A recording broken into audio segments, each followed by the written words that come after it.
Hello. I wanted to share with you this wall sequence for yin yoga. And I love it. One, because most of the poses are going to be lying down. It's really gentle on the back.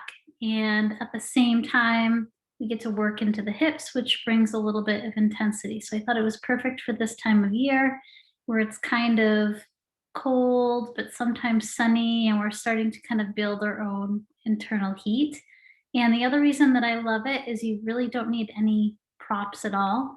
If you don't have a mat, you could use a blanket and you'd still be good. And if you don't have yoga blocks, you could use a book or a ball, kind of like that thing, if you have your kid's soccer ball or something. And what I'll do is I'll go through the poses and we'll stay there for like 5 or 10 breaths and then I'll show you the next one. But if you really want to make this a nice sequence at home, what you can do is just pause the video and stay in the pose for as long as feels good or however long that you have, and then move on when you need to. Okay. So I'll go back to my mat. Sometimes getting your legs up the wall seems a little bit more difficult than you think it should be. I find it best to kind of come sideways to the wall first, get my outer hip kind of touching it, and then as I lay back, I can bring my feet up the wall.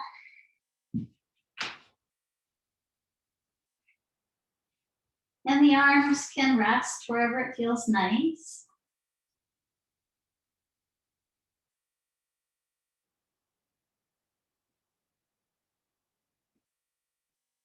And it shouldn't feel too effortful to keep your legs fairly close together, but you could always kind of circle something around your legs or tie something around your legs.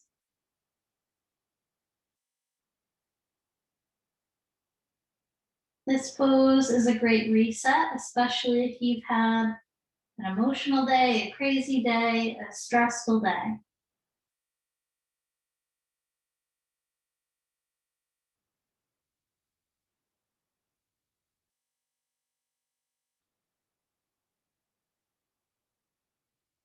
All right, and next we're gonna come into butterfly pose. So to get there, we'll let our knees bend and come out, and the bottoms of the feet will come together-ish. They might not touch, or they might. And you can always hold your feet too, if that is your preference.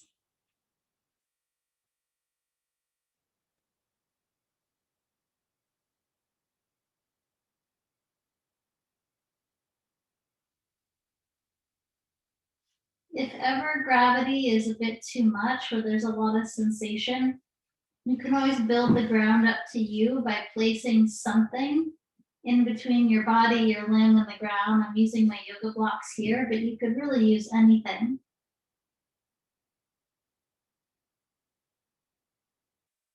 And then we'll come into a half butterfly. So we'll extend one leg out to the side. And I really love this pose for working the inner leg line. Sometimes, right, see how gravity is kind of pulling my leg down. Sometimes that feels really nice and I'm kind of welcoming to that sensation. Other times it's a bit much. And again, we can use that prop, whatever we have, like a little doorstop.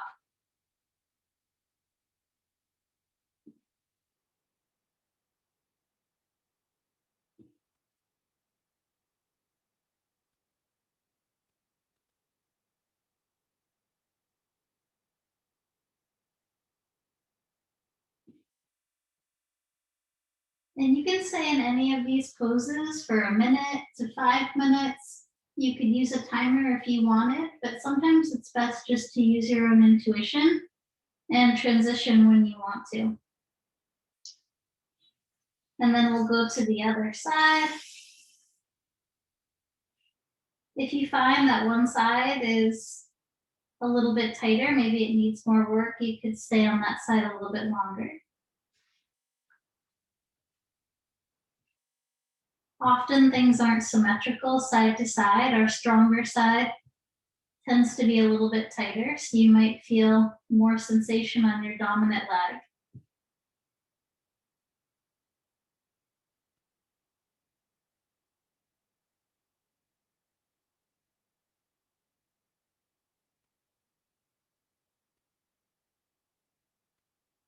And then we'll go both legs into straddle or dragonfly.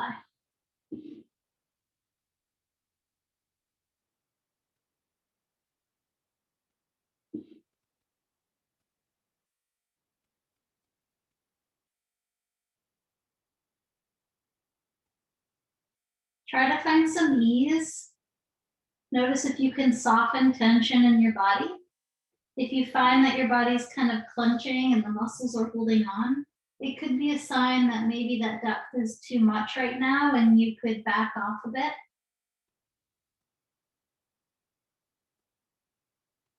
And anytime we can focus in on our breath, it always makes the pose that much more impactful.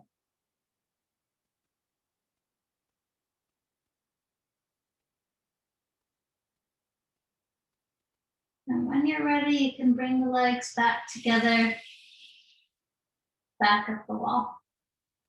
Okay, so now we're gonna scoot ourselves a little bit away from the wall. So there might be, anywhere from, let's see, 8 to 14 inches between your seat and the wall, kind of inchworm. My mat is not very slippery, so it takes me a little bit longer. And then we'll come to this almost chair-like position while we're sitting down. So the knees are bent and the bottoms of the feet are pressing to the wall. And if it feels like your seat is kind of rounding up, you might need to scoot yourself further away.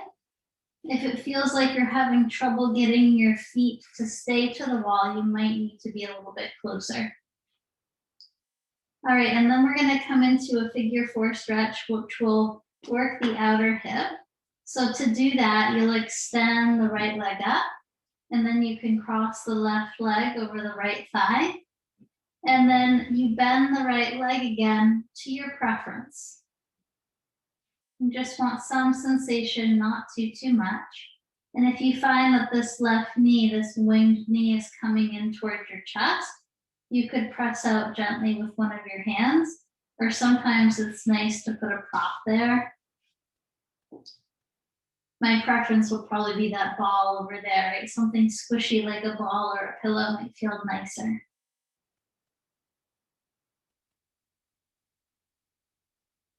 And anytime we're working into the hips, it can be really nice to practice some belly breath.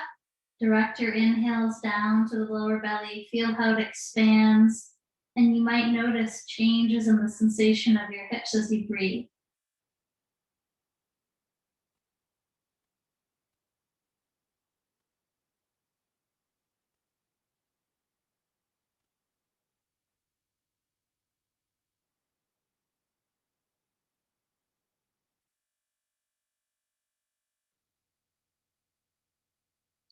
And then when you've had enough on the first side, you'll go to the second. I like to kind of extend the non-working leg up the wall first, just to make it easier to get the leg to cross the thigh. And then we bend. Support with your hand or a prop if you'd like more sensation and having that knee wing out.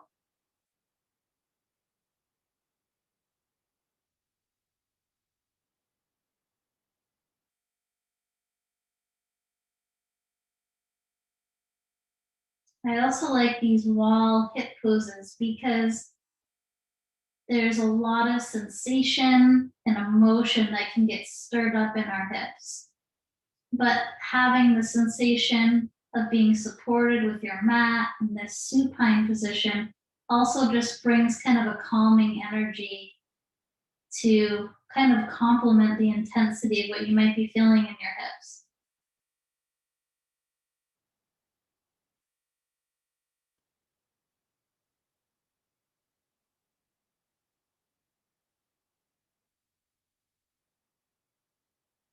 Okay, and then both feet will come back to the wall. And then we'll do some work with some internal rotation of the hips. So we'll do a twisted root variation where one leg wraps up and over the other. And then we're going to come into a twist. So if you wrapped your right knee up and over, the knees will fall left. And as you do, the left shin might bend some, and the bottom of your foot might press into the wall. The top of your foot might press into the wall. You might get so close to the wall that your whole left shin presses into the wall, and that could feel really nice. This left hand can act like a little sandbag or weight if you rest it to the outer right leg.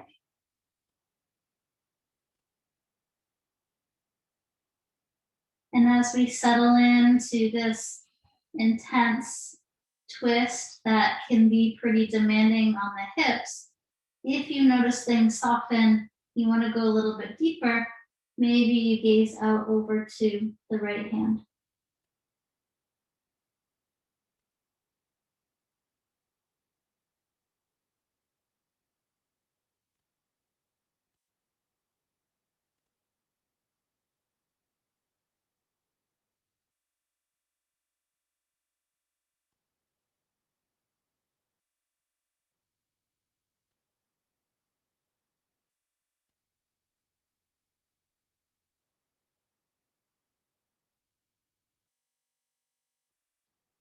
And then we'll walk the knees back to center, walk the feet back up the wall, uncross. And then to the other side we go. The left leg will wrap. And the knees, legs will fall to something. Remember all of the options you have as far as which part of your foot presses to the wall. If you go closer to the wall, to have a little bit more press of the whole right shin. And then where the gaze goes.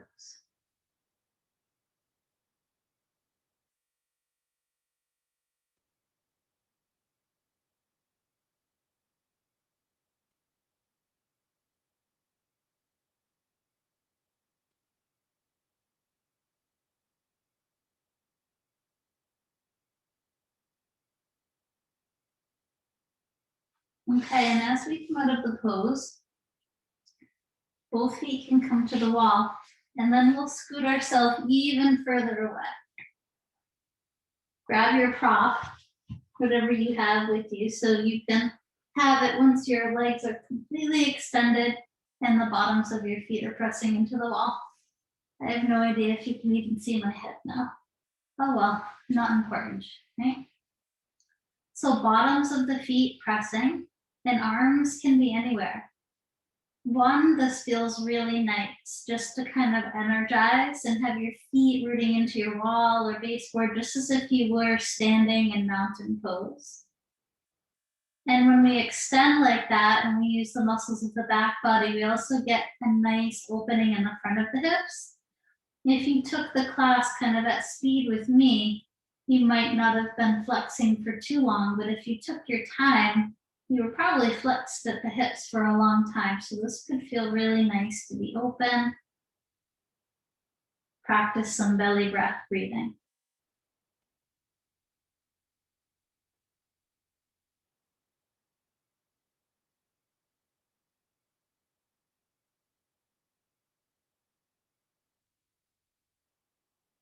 Okay, so now we'll do a supported bridge, and you may or may not use the wall for this, but you'll take a prop, whether it's a rolled up blanket, a ball, a block, a book, and we'll place it underneath the back of our seat. And it's kind of the northern part of your seat, maybe where the top of the pockets of your jeans might be, right? The sacrum, kind of the back of the hips. And if your prop is too high, if it's too intense, you can always use something a little bit lower to the ground. And then we'll attempt to extend the legs. If that feels too pinchy on your back, you can always try to reposition your prop, or maybe just leave your knees bent some. You don't have to press your feet to the wall. I'm kind of doing that with my feet pressing to the wall, and that feels nice.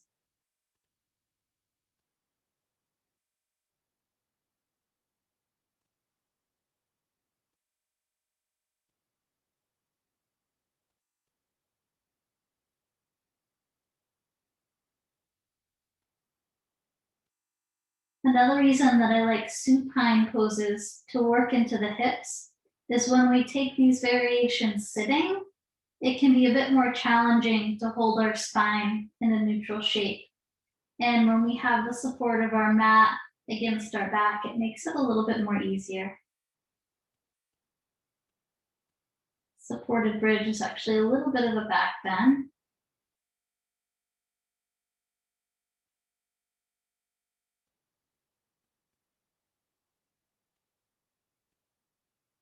And when you're ready, you'll take the block out of the way.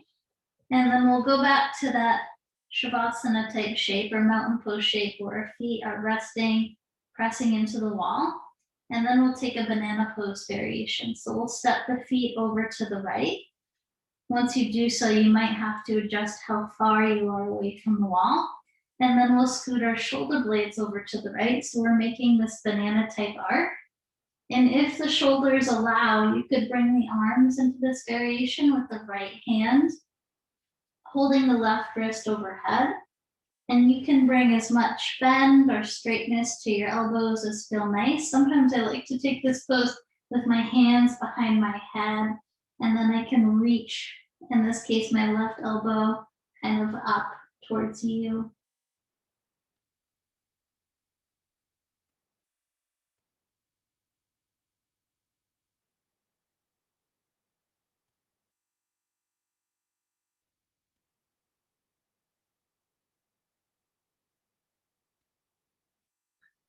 And when you're ready, come back through neutral.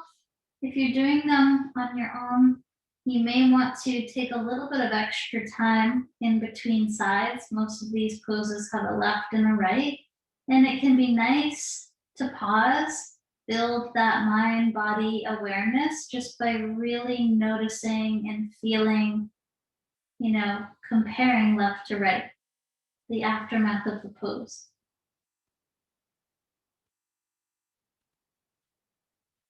And when and if you're ready, to the other side we go. The feet step over, pressing into the wall. The shoulders shimmy over. I try to keep my hips kind of at center where they were. And then this time my left hand will hold my right wrist.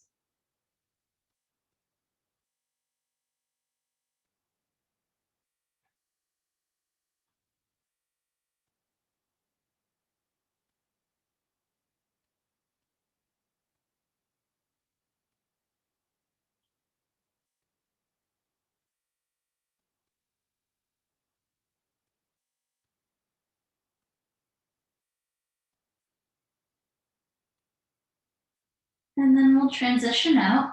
And then I have one more pose for you guys. And for this one, we'll roll over and we'll take it prone down on our abdomen. And then we'll actually scoot ourselves back so that our knees are bent and our shins are up the wall. Okay, so if the back is feeling a little bit sensitive or you want more of a restorative shape, I recommend this baby crocodile variation where you're stacking the palms and you can rest the forehead down. And then we'll bring the left leg up and out to the side. So this is kind of a half frog variation. Sometimes people call this pose creeping lizard. If you're wanting a little bit more back bending, you could always come up onto your forearms. And you can modulate by how far your hands are away from you. That will be less intense versus closer a little bit more. And then if you want to go a little bit deeper into opening this right side quad, your left hand could reach back for the right foot. And you could do that whether you're up or down with your torso.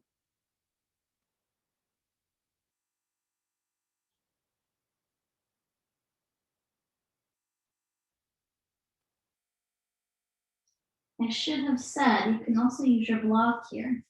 If I put the block in between my left foot and the wall, it makes a little bit more intensity in this half frog shape.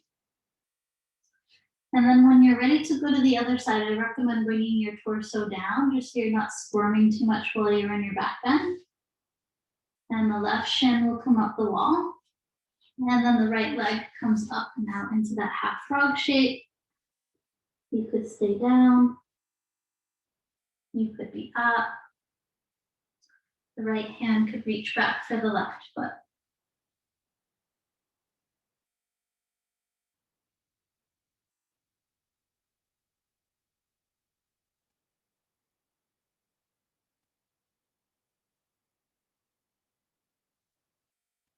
And then when you're ready, I always recommend, 3 to 5 minutes in some sort of resting shape where you don't feel any sensation at all, just to give our bodies and our mind that much needed rest, right? We come into a comfortable shape. And then we also try to rest the mind. If any of the thoughts from the day start creeping in, kindly ask them to wait a few more moments.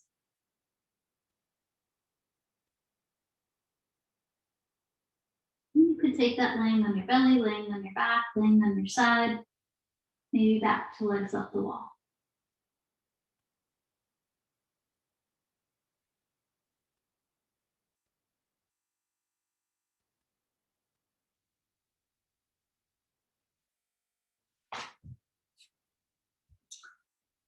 And doing something every day to help cultivate a sense of mindfulness in our body, a sense of just acknowledging what the weather is, our mood, and taking steps, whatever we need to kind of bring ourselves back to a good state.